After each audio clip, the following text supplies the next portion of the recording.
자, 안녕하십니까? 자, 부동산 공시법령에 대한 오리엔테이션 시간이 되겠습니다.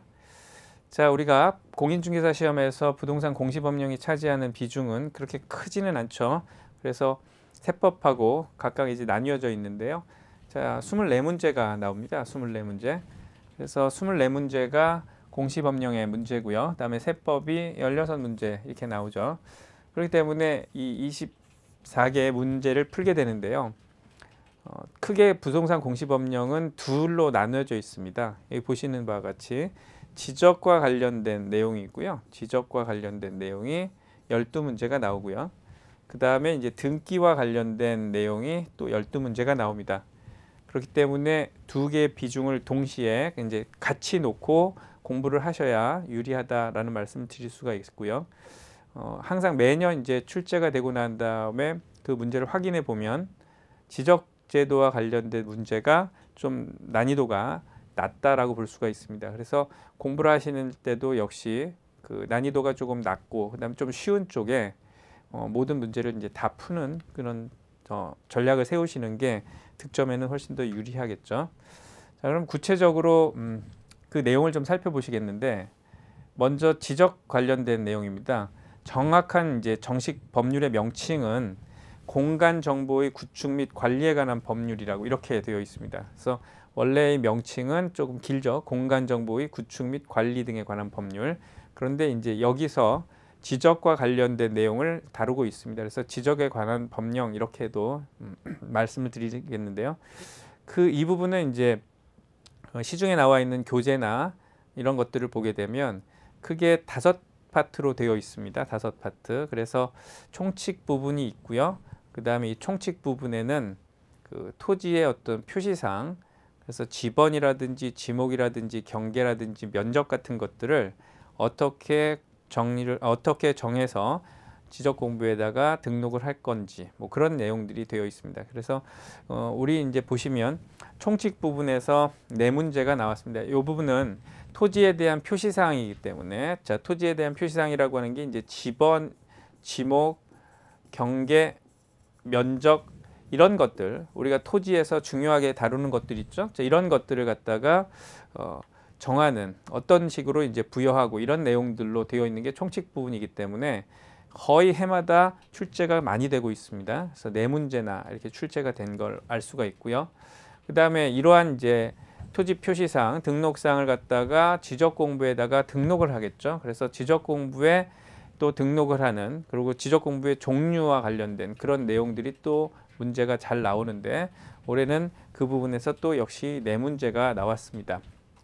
자, 그 다음에 이런 지번, 지목, 경계, 면적에 대한 어떤 이제 변동이 생겼을 때 그것을 지적 공부에다가 정리를 해야 되는데 그와 관련된 것은 토지 이동이라고 해서 이동 그리고 지적 공부의 정리, 지적 정리. 자, 요 관련된 파트가 또 2문제나 출제가 됐고요. 그러니까 해마다 거의 비슷비슷한 그 비율로 출제가 되고 있다라고 보시면 되겠고, 그다음에 이런 지번, 지목, 경계 면적을 정하기 위해서 또 뭐가 필요하느냐? 토지 조사라든지 측량이 필요한데 여기서는 지적 측량과 관련돼서 올해 또 2문제가 나왔다. 그래서 해마다 이렇게 보게 되면 공간 정보의 구축 및 관리에 관한 법령, 지적에 관한 내용은 거의 대동소이하다라고 보시면 됩니다. 비슷비슷한 출제 비율로 문제가 나오고 있고요.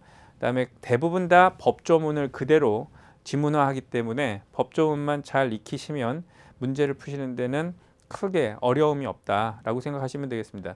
따라서 이 부분 12문제 나오는데 이 12문제 중에서 최소한 10문제 이상 반드시 맞춰야 되는 그렇게 이해를 하시고 이 부분을 접근하시면 되겠습니다. 아주 특별히 어려운 문제 한두 문제를 제외하고는 거의 매년 평이하게 나오고 있다라고 볼 수가 있고요. 그 다음에 이제 두 번째로 부동산 등기법이 되는데 이 부동산 등기법도 뭐 총칙 분류 부분이 있고 등기부 관련 부분이 있고 신청 절차 관련된 부분, 그 다음에 이제 각종 등기와 관련된 부분 이렇게 이제 나눠볼 수가 있습니다. 근데 부동산 등기라고 하는 것은 이제 민법의 어떤 그 이론을 조금은 기초로 해서 이야기하는 것들이 많기 때문에 민법을 잘 알고 계시면 부동산 등기법을 이해하시는 데는 도움이 되시죠.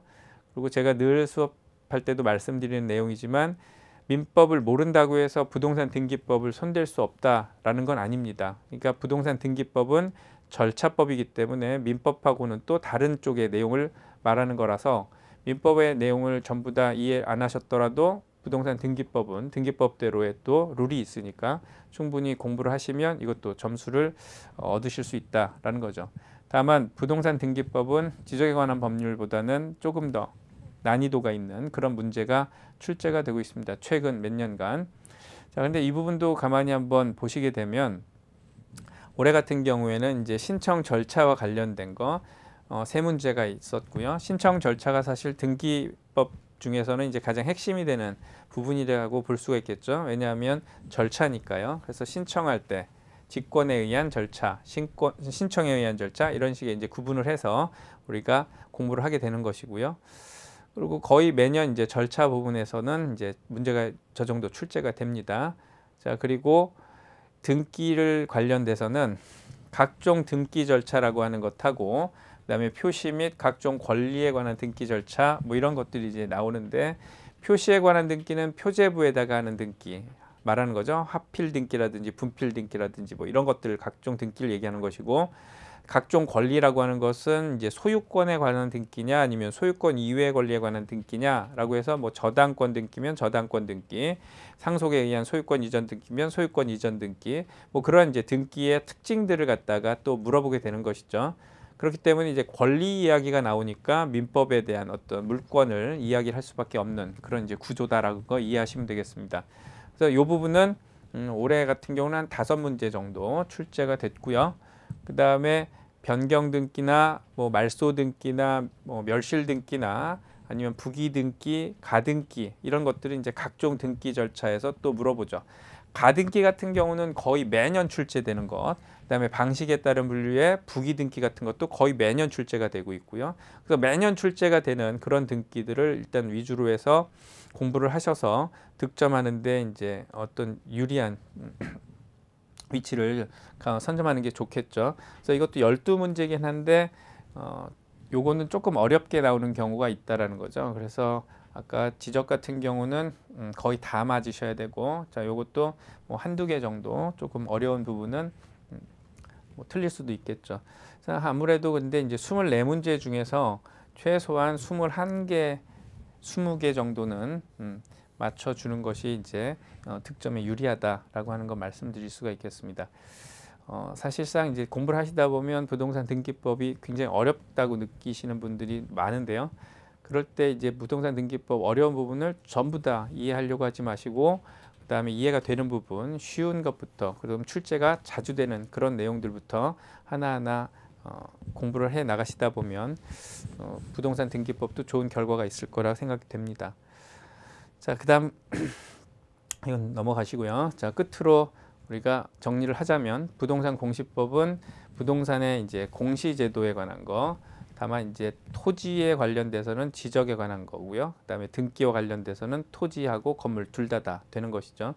그래서 공시제도를 이해하기 위한 과목이라는 거. 그렇기 때문에 그 공시제도를 지적제도와 그다음에 등기제도로 구분해서 출제 비율이 반반씩이다라고 하는 것이고요.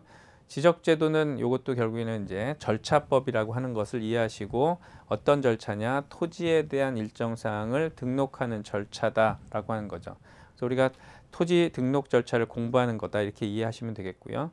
그다음에 부동산 등기제도는 역시 이제 권리에 관한 얘기니까 민법을 좀 알고 계시면 유리하다고 말씀드렸고 이것도 역시 뭐 하는 거예요? 등기부에다가 기재, 등기하는 절차에 관한 내용을 공부하는 것이다라고 보시면 되겠습니다.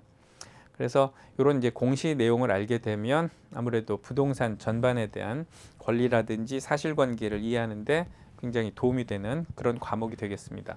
자, 이렇게 해서 우리 간단하게 오리엔테이션을 마치도록 하겠습니다.